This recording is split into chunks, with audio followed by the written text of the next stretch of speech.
Hey everyone, welcome back to our channel. So as you can already see, this is the mandala, the intricate mandala that we are going to be going ahead and creating in today's tutorial. So go ahead and grab your supplies and let's get started into today's video.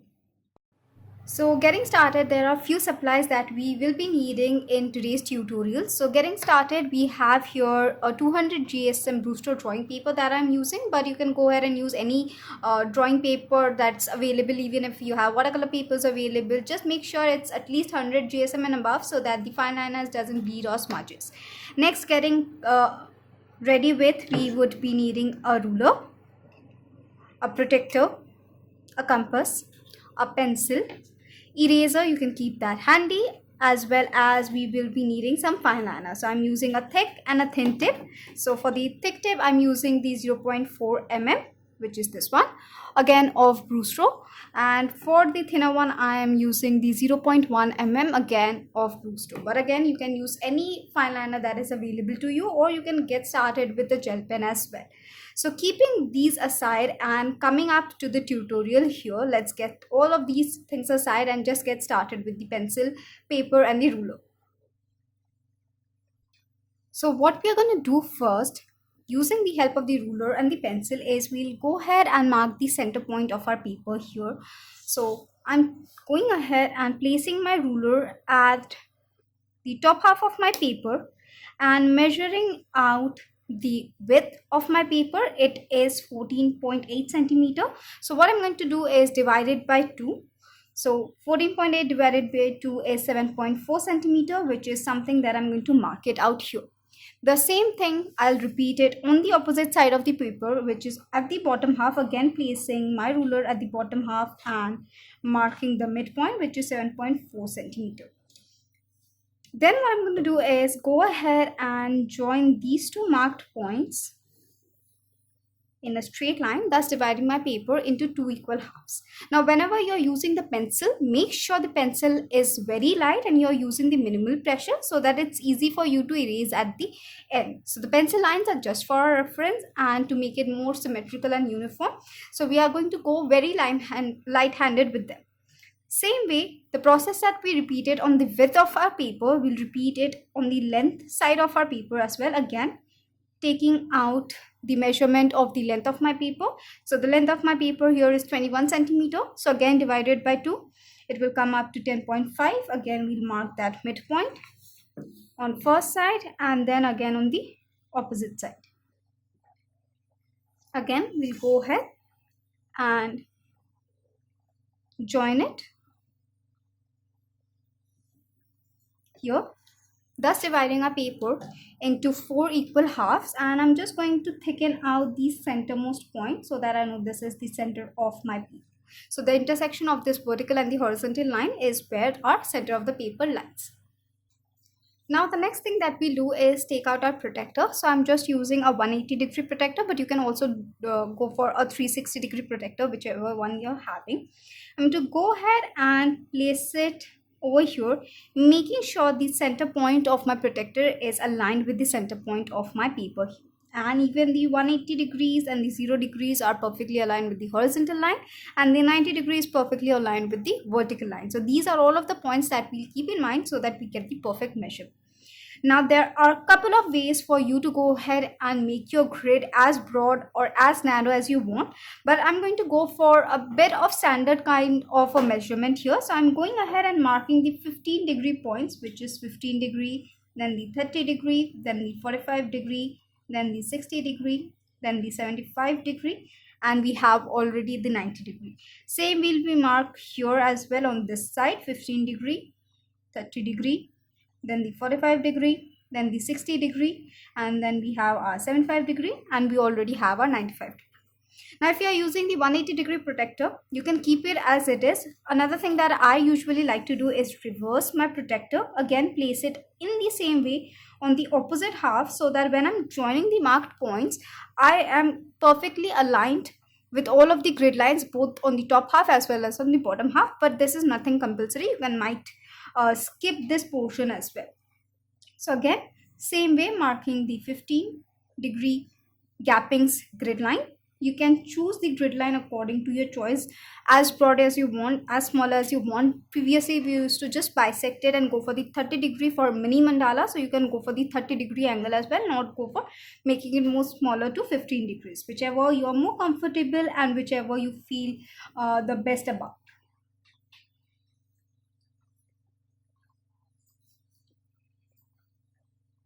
Same way, exact same marking, and we have it here. So we have our grid lines. Next, what I'm going to do is I'm just keeping it till the protector marking, but you can extend the grid lines according to the size of your mandala that you wish to go for. So if I extend till the grid lines, my size of the mandala is 5 centimeter in radius. That is, it's all totally 10 centimeter mandala.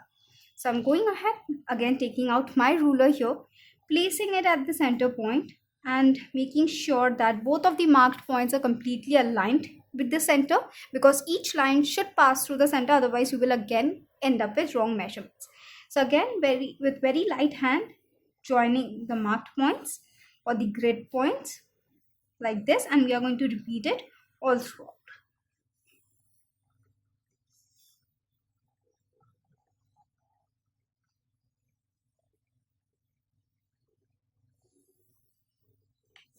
Again, I'm using a very minimal pressure, and make sure you have a very sharp tip pencil so that you get the precise line and it's not very broad or very smudgy.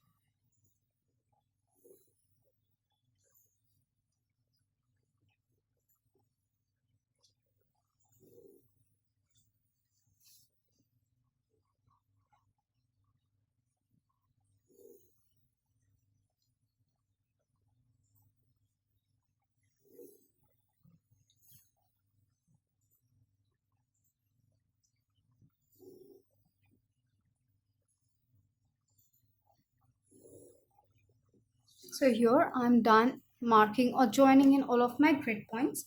Next, we'll mark our circular points as well. That is not something very necessary that you have to go ahead and mark your circular points, but like to keep a usual or a gradual amount of distance between each circles, so that they are neither too broad, neither too narrow. So what I'm going to do is I'm going to again take out my ruler, place it at the center point, and I'm going to go ahead and mark 1 centimeter distance for each circle. You can also mark a bit more smaller distance, which is 0.5 centimeter. Again, that depends upon you, how intricate you want your grid to be, or how neat and clean or broader you want your grid to be.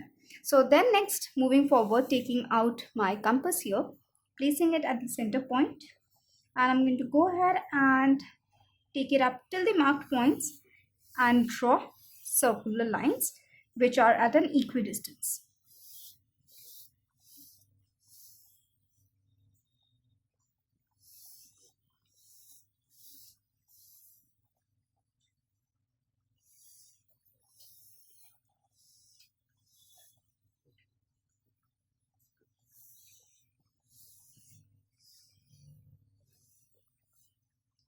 So here we are ready with a perfectly created mandala grid. Now the reason I usually go ahead and create a grid for, even if it's a smaller mandala or even if it's a bigger mandala, is that so that I can attain the perfect symmetry and perfect uniformity all throughout the mandala, and they are as symmetrical as possible, because mandala is all about balance and symmetry, and that is something I usually like to portray it on paper. So that's the reason I always go for drawing out the grids. In case you want to go freehand, you might do that, but I feel more confident going with the grids rather than going freehand. Next, we'll go ahead and take up our fine liner. So getting started, I'm using the thicker tip fine liner for creating the outer shape. So I'm using the 0.4 mm Brewster fine liner here. This is one of my favorite fine liners, and you can also go ahead and check out the link in the description box to go ahead and find out all of the supplies that I'm using. You can also use the coupon code that I have gotten attached to it to avail a good amount of discount as well to your purchase, because who doesn't like some fun discount, right? So getting started, I'm going ahead and I'm starting from the exact center point and I'm moving outwards. All right. So for the center point, I am using 4 grid boxes. So it's always necessary when we are working with grids to count on them, so that we don't misplace the grids or go for ending up with asymmetrical kind of pattern shapes, right? So I'm using 1, 2, 3 and 4 grid boxes, 2 from midline, okay, and I am going for creating a petal kind of a shape. So 2 from the midline. So here it's my half. I'm bringing it out to the other half like this, right? So we'll move forward and do the same. And here we have another pattern shape. I usually like to rotate my paper in case you are more comfortable in keeping your paper at one single place. You might do that as well. There is no hard and fast rule regarding it.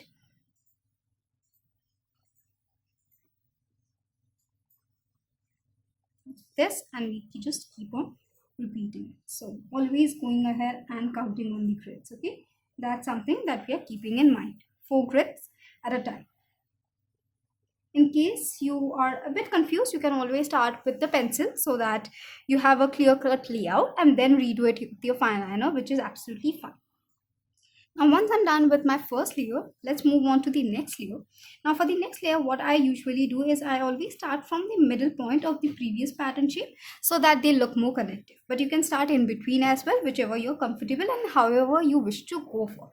And you can use different kinds of geometric shapes here. There is absolutely no restriction. Try and play around with as many geometric shapes as you would like, as many detailings you would like, so that it's more fun and creative in your own way. So next I'm going for kind of curved triangular shape, again like I said, starting from the midpoint of the previous layer, something like this, and let's go on repeating it all throughout. Also, I always tend to look out for this midline which passes through the center of each pattern shape that you are able to see here. Not only just provides a bit of symmetry on both the sides of the pattern shape, it also helps me make a more balanced and connected mandala rather than going for a stacked upon kind of a look.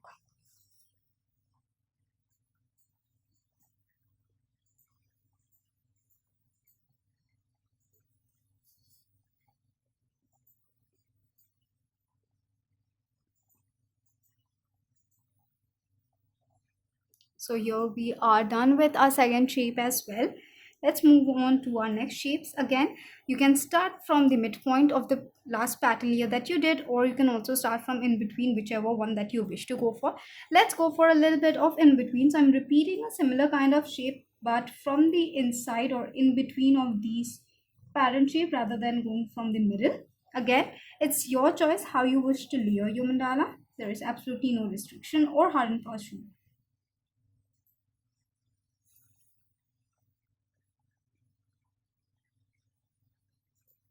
I'm just using a single grid box for each layers, but in case you want a bit more bigger pattern shapes, you can go for more number of grid boxes as well. The more number of grid boxes you use, the more broader and bigger the pattern shape is. The lesser number you use, the more smaller shape it turns up to be. But no matter a little bit of grid shapes also you can use, as you're going towards the outward side, it usually turns up to be more broader than comparatively where we had started earlier.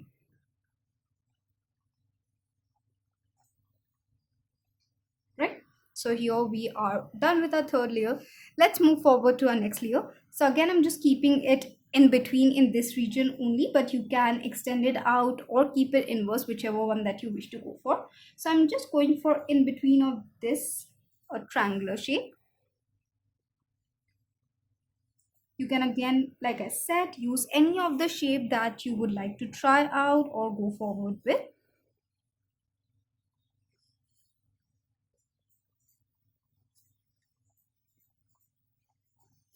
We'll go for some pretty intricate patterns in this broad shapes here. Whenever you're doing a mandala, take your time as much as possible. Go slow, be steady. Take your time to draw out each of the patterns. Try not to rush. Keep your pace more on the smoother end so that you get a very finesse kind of detailing as well as a very neat outlook or outcome as well. Alright, so here we are done with again adding another layer. Let's move on to the next layer. For this one, you can either start from the midpoint of here or midpoint of here or midpoint of here, whichever pattern shape you feel that you would like to start off with. You can always look forward to using your pencil, checking out which of the layouts you like first, and then move forward with it. For this one, what I'm doing is I'm starting from the midpoint of this triangular shape here, going upwards, curving up a bit, using at least almost one of the grid box, and I'm just bulging it out and creating a semi half paisley here like this. Same way I'm going to repeat it on the opposite end and take it up from here like this. So this is, again, I'm using a little bit of detailing element for my pattern shape, and I'm going to repeat it completely same way.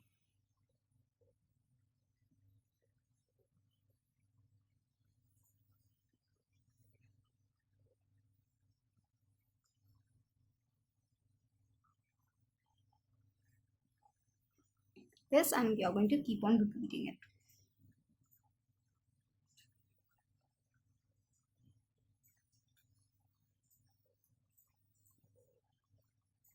In case you haven't checked out my previous tutorials on different kinds of unique mandalas as well, you might go ahead and check out the playlist for the same. Again, it's given in the description box below, or you can check out our channel for more such interesting mandala tutorials, even some fusion mandalas with wash, with watercolors, as well as going for floral mandalas as well. In case you want to try that out, you might have a look at our channel. Make sure you stay subscribed so that you never miss out on a video on any of the art topics that we come up with, and you can always have plenty of tutorials to try out and create more.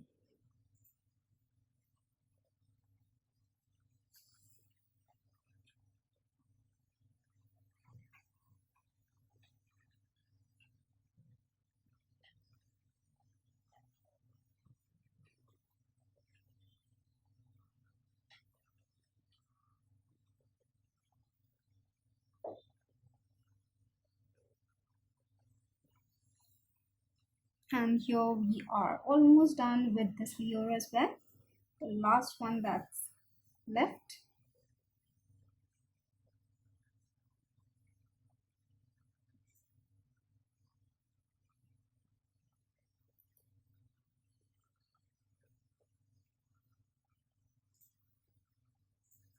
So here we are done with this layer. Let's go ahead and add to a final layer. For this one, I'm going to go for a bit different one rather than going for, again, a little bit of a monotonous pattern shape. We'll combine a bit of, again, a detailing element as well as a pattern shape. So what I am doing is I'm going for a semicircular shape here in between, starting from each of the head grids here like this. Okay, leaving an in-between gap between the semi-half paisleys, which we are going to go ahead and do it right away, is go for making a small pointed arc shape or the curved triangular shape like this from the mid, adding a diagonal line to this side, bringing it down here, and adding another diagonal line and bringing it down to here. So we have our half lotus on this. We'll create the other half of it, same process, diagonal line, curved line inwards, again a diagonal line and a curved line inwards. Fill off the remaining white space, and we have a lotus in between. So again, we'll keep on repeating the same.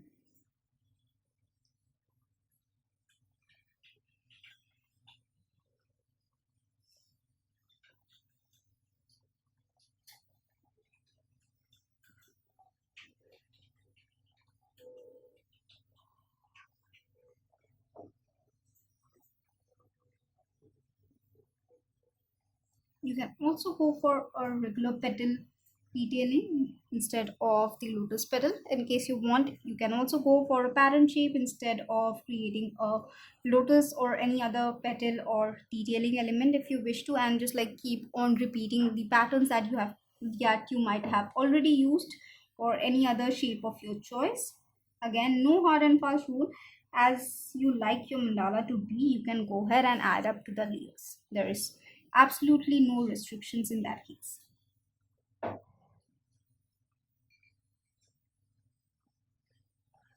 So I'm just creating all of these semicircles first,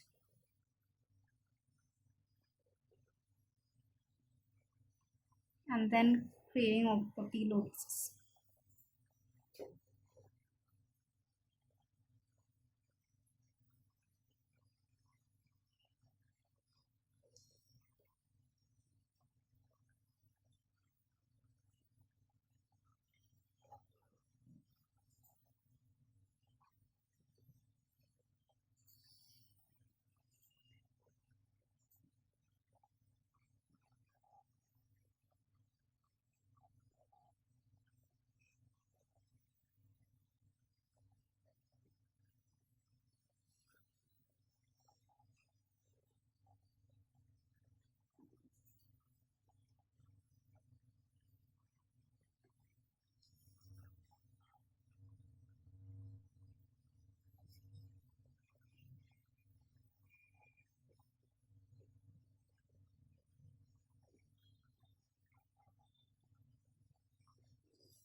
And we are almost done with the layout. There is a little more thing that I'm going to go ahead and add to it, but again, it's optional. In case you want to leave it just like this, you might do that. So the little thing that I'm going to do is, in between this little areas that are left here, I'm going to add two little circles just between my lotus as well as my semicircular shape in the last leaf.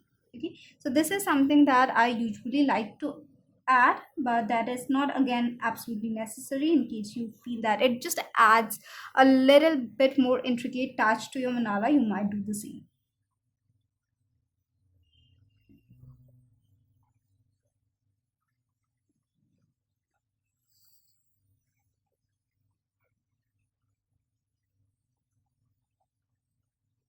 Right, so we are going to just go on, keep on adding these little circles, and again, keep our pace slow and steady. Focus on what's on hand and take our time to draw out each of these circles. So I'm going for one big circle and another little smaller one. But in case you just have a space for only one single circle, or maybe more than two circles, you might do that as well. It all depends upon the pattern shape that you have used. The space availability in case of your mandala might differ from what I'm doing here, so you can adjust accordingly.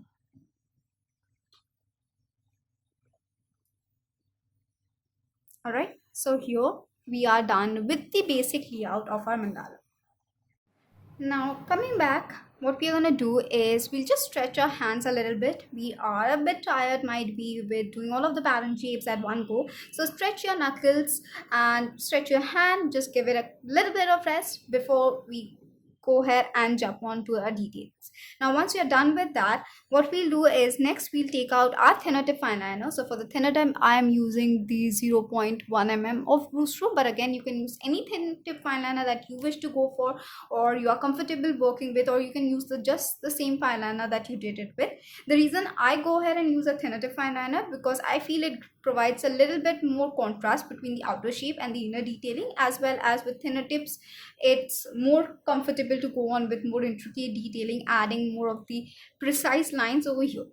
So taking up the thinner tip fine liner, what we are going to first do is go ahead and double outline our pattern shape. Okay, this is something I definitely go ahead and add to my mandala. The reason being that not only it provides with a neat and clean outlook, it also gives our pattern detailings a bit of breathing space so that they can pop out against each other, because we have all of these repetitive patterns and we don't want our detailings to get lost in between them. So this just enhances to make them stand out among all of the repetitive patterns.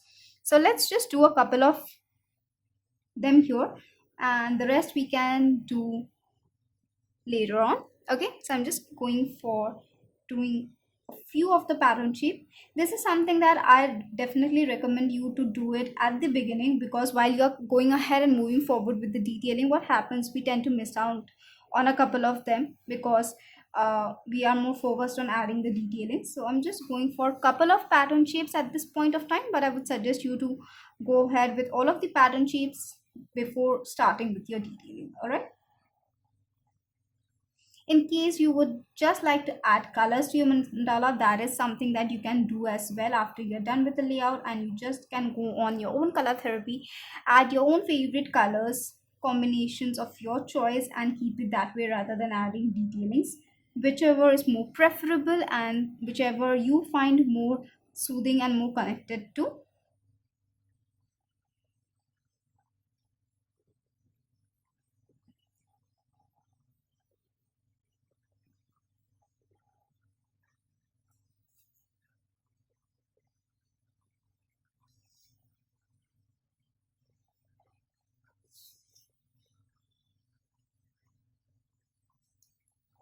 Couple of each of the pattern shape, even for this semi half paisleys, just drawing the double outlinings in the same way.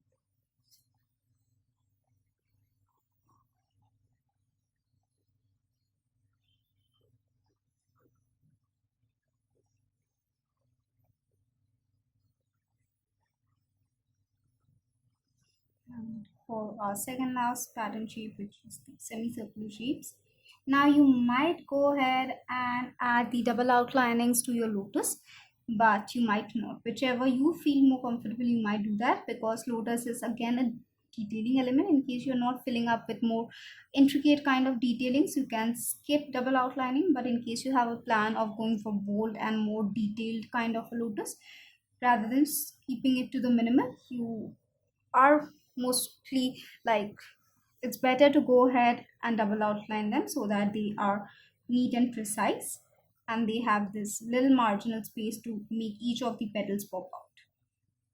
So I'm just planning on a little bit of intricate detailing, or a bold detailing you might say. That's why I'm just double outlining my lotus as well, right? So we are almost done with the double outlining of few of the shapes that we'll go ahead and add detailings to, but you can keep on repeating it all through. Okay, so let's start with the centermost point. Okay, so mandala is all about starting from center and expanding out. So because we are starting from the central point, we have minimal space here. So what we'll focus on is keeping it the detailings on a minimal side, so that it can accommodate in the space as well as not look very cramped up.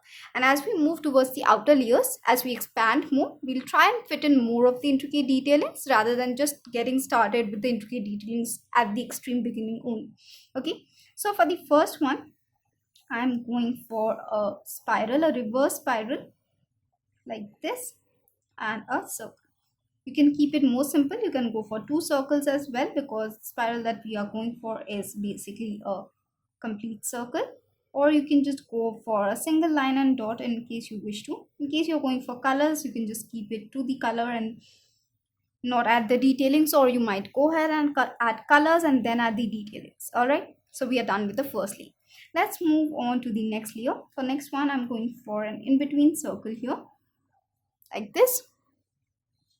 I'm again keeping it on the simpler end, but just adding a little bit of intricacy. So adding a midline here, dividing my space into two halves.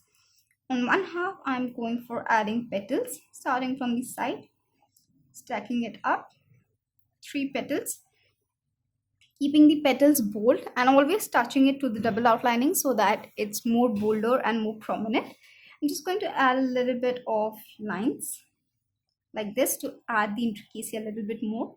And on the other side, I'm going for a line and a dot, another one consecutively smaller, and I might add another one which is a little bit more small. So as many lines you can fit, as many petals that might fit in your given space. Same way, repeating it on all of the other pattern shapes. In case you want to go for a little bit more of twist, you can go for alternative detailings in alternative pattern shapes. In case you want to just like make a little fusion on your, yes, complete this layer as well, the pattern shapes that we have kept double outline, before moving on to the next one.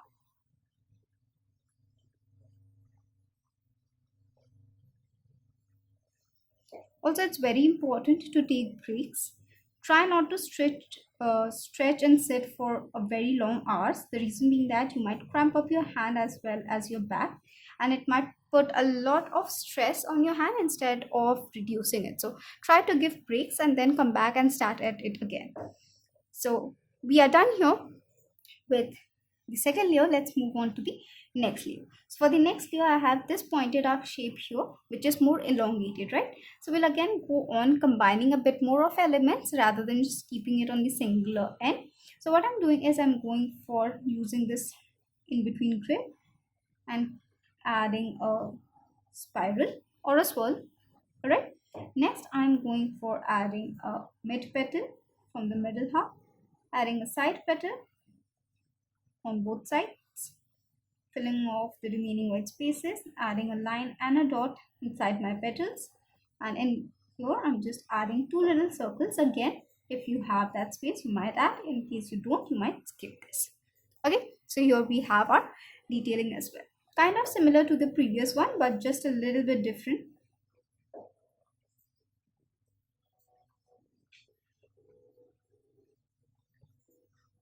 Again, with the detailings in the same way like we started with our pattern shapes, we are going to keep it on the simpler end, taking it slow and steady, and try not to add too much in a very little space.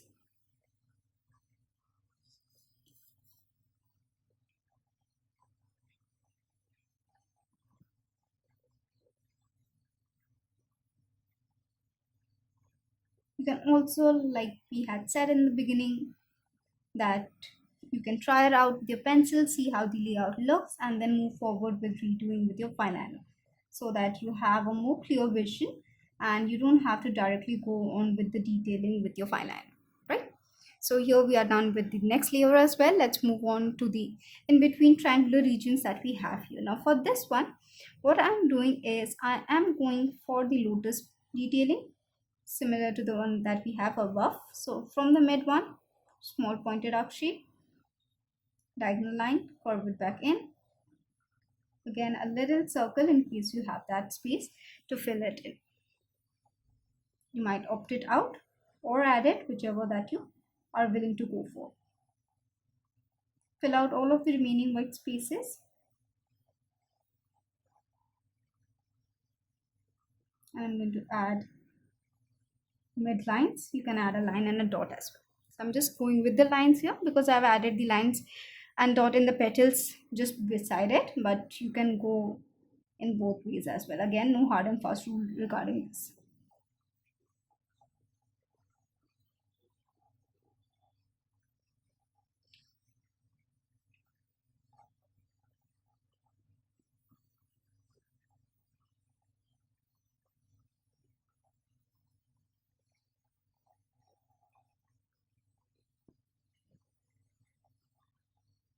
Okay, so moving forward with this next one.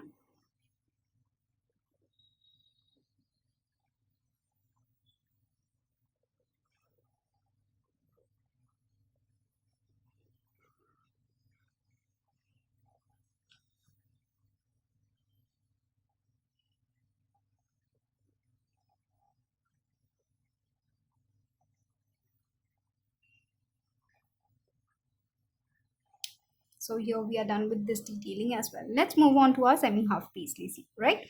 Now for the semi-half paisleys, what I'm doing is I'm subdividing in a bit of different ways. So I'm just using this mid grid line that's available. I'm adding an outlining so that again it's more clean and precise. Now for this one, what I'm doing is I am going for maybe a spiral here, which is facing the similar direction, and a circle here on this corner, filling out all of the remaining white spaces. Let's do it on the opposite side as well to see how it goes on both the sides. Like this, fill circle here, fill out all of the main white spaces, right? Now for this half, what I am doing is I am going for something similar that we did here, but in a different way. So I'm starting with a little circle and then adding a side petal which comes down here, another side petal comes down here, and the third one. And instead of going for the similar line and dot that we have been doing, I'm going for a line and dot which is more connective, something like this, right? So let's see how it looks on this half. Circle, petal, second petal, and then the third petal.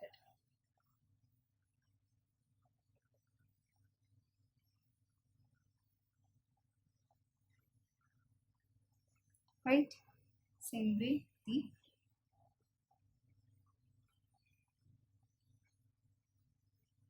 swirl and the circle on the other half.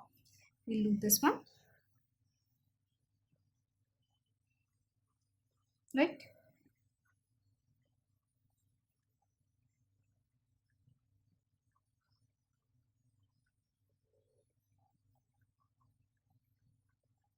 You might or might not add the lines and the dot in case you don't wish to. You'll keep the petals as it is. I just feel that it just ooms up the intricacy a little bit. So that's the reason I added. But again, no hard and fast rule that we have here, right?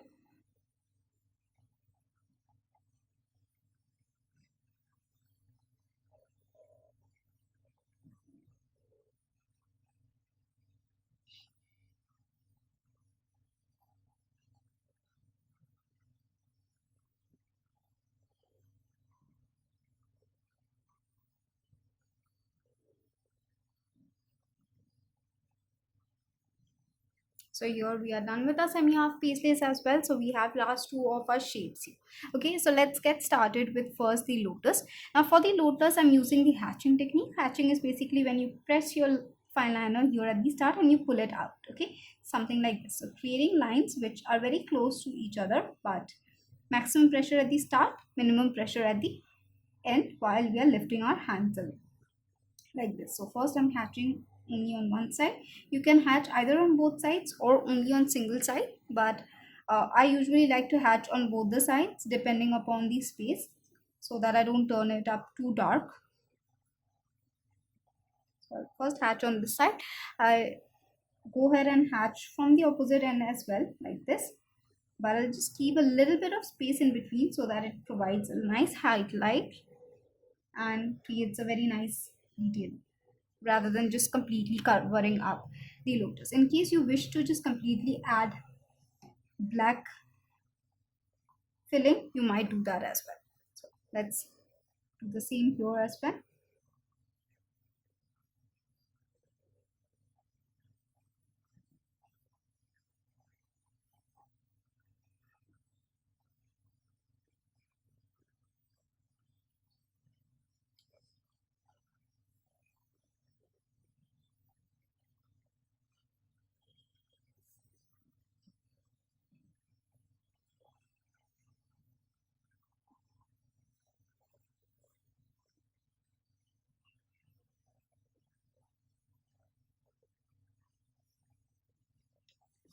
Here we are done with our lotus. Then coming to our final pattern shape, which is this semicircular shape. For this one again, I am starting with in between circle here.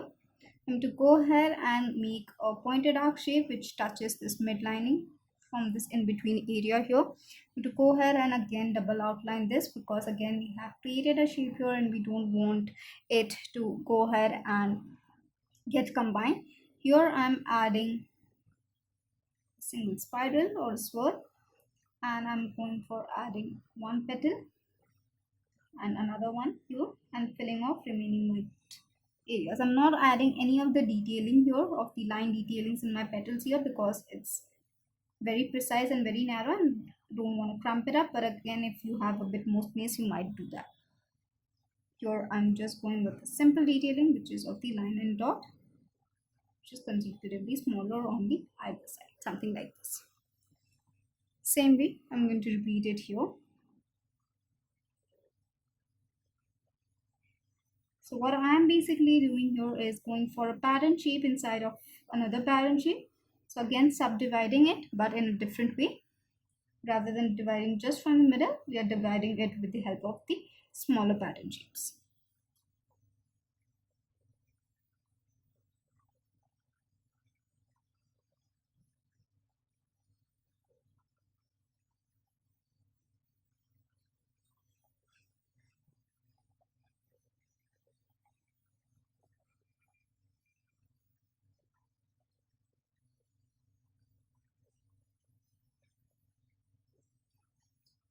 So here we are done with the detailing. So I'm just going to quickly turn off the camera, finish all of the detailing on my own convenient time, and come back again for last finishing touches here to see how we are going to erase it out, how we can just accentuate a little bit more with our intricate mandala. So we'll just take a quick break. So I'm gonna stop this video here for a quick minute. You can also take a break, come back to it later, and then complete it, and we'll just catch up together. All right, so just in a few minutes, let's catch up together. So yes, I'm done completing the mandala. Hope you are too done completing it, taking a break and then restarting and doing this. Now, I haven't erased any of the grid lines here. There is a little trick that I usually go forward or move forward with when I'm erasing. So I'll just take out my eraser. Whenever you're erasing, once you're done with your fine liner, what we're going to do is be very gentle while we are erasing, and we are not going to go ahead and scribble. The reason being that sometimes what happens when we go on with very too much of pressure, it might happen that you crease the paper.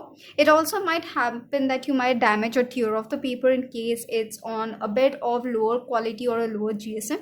Another thing that might happen, the reason that we don't want to go ahead and scribble very hard on our paper, is that the fine liner ink might get faded away, right? So what we're going to do is we are just going to go very light-handedly and erase in a one single direction completely like this, so that it doesn't hamper our paper or our mandala in any way. So that was the very important reason that we were discussing at the start, is going with the pencil with very minimal pressure, so that it's easier for you to erase the pencil lines and have a more neater outlook. Okay, so we are just going to erase it.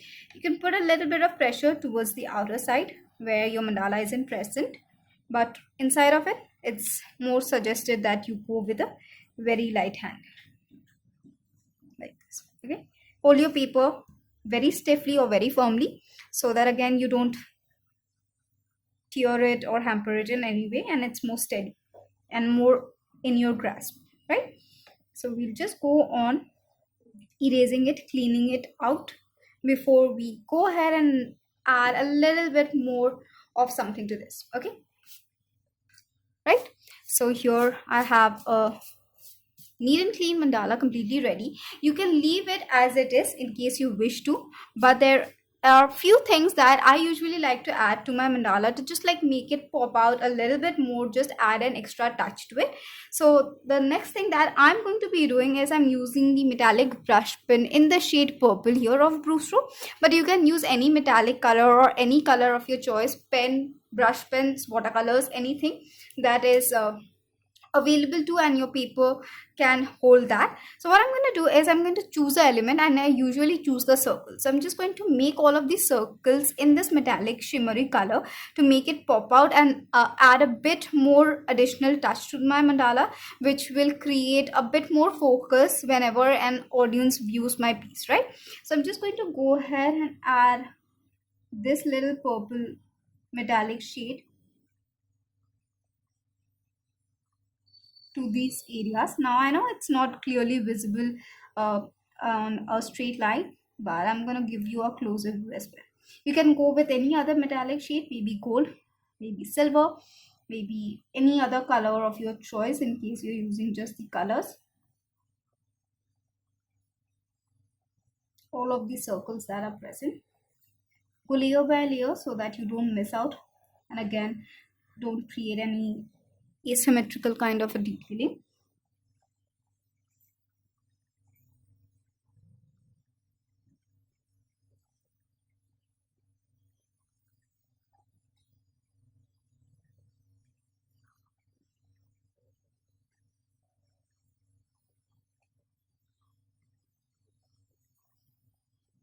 Right, all of these circles.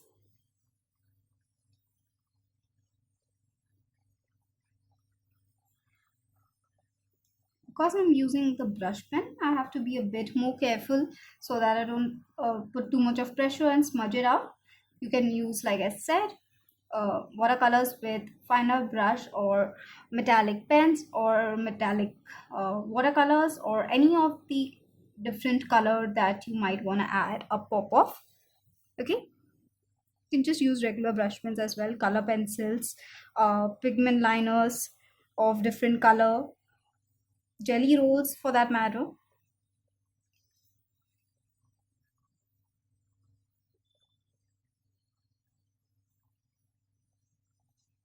And I'm almost towards the end, so our final layer circles.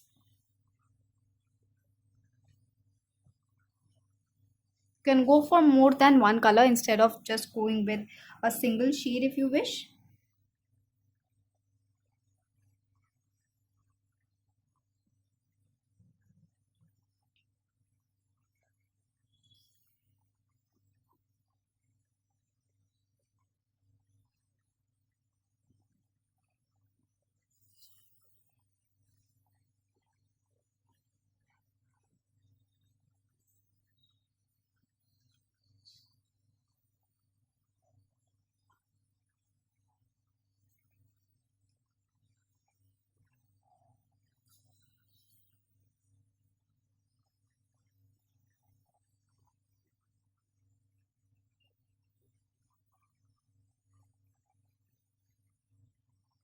Right, so here it is how it's looking.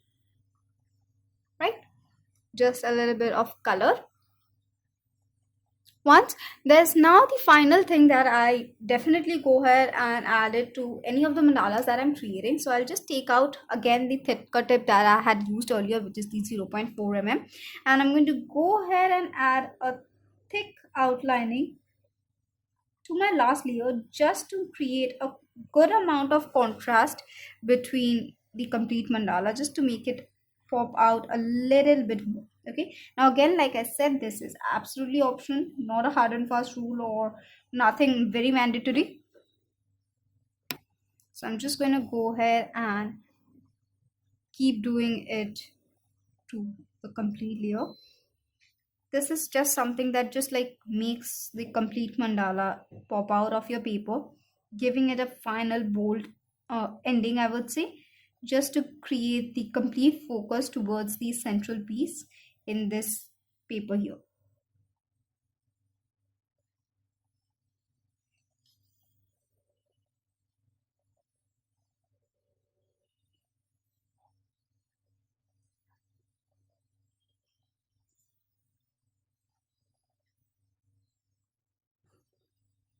Again, be very slow, very precise. You can go for a bit more thicker tip in case you want a bit more thicker kind of a detailing. I'm just using the same thicker tip that we had used for the pattern shapes, but you can use a bit more thicker one, maybe 0.5, 0.6 or 0.8 even, which will give you a clean, more bolder kind of a precise look.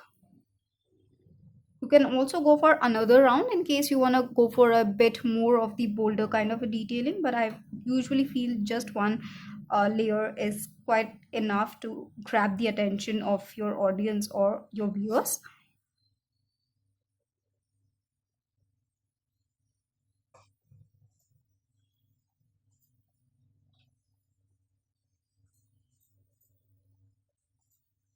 Right, so we are very close to its end.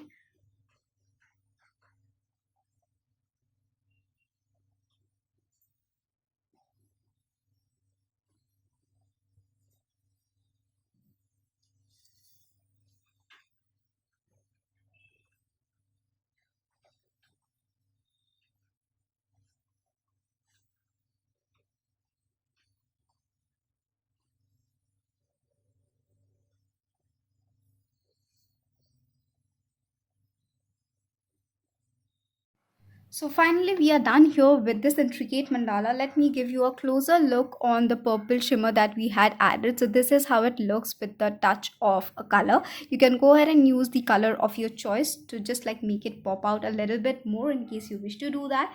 Make sure you'll hit the like button in case you have enjoyed watching this tutorial. In case you're recreating along with us, make sure you tag us on Instagram. The Instagram handles are given in the description box below, and make sure you check out the description box for the art supplies list as well as a little discount coupon code like we had mentioned earlier, as well as stay subscribed to our channel because we come up with a new art tutorial every Monday, so you don't want to miss out on that.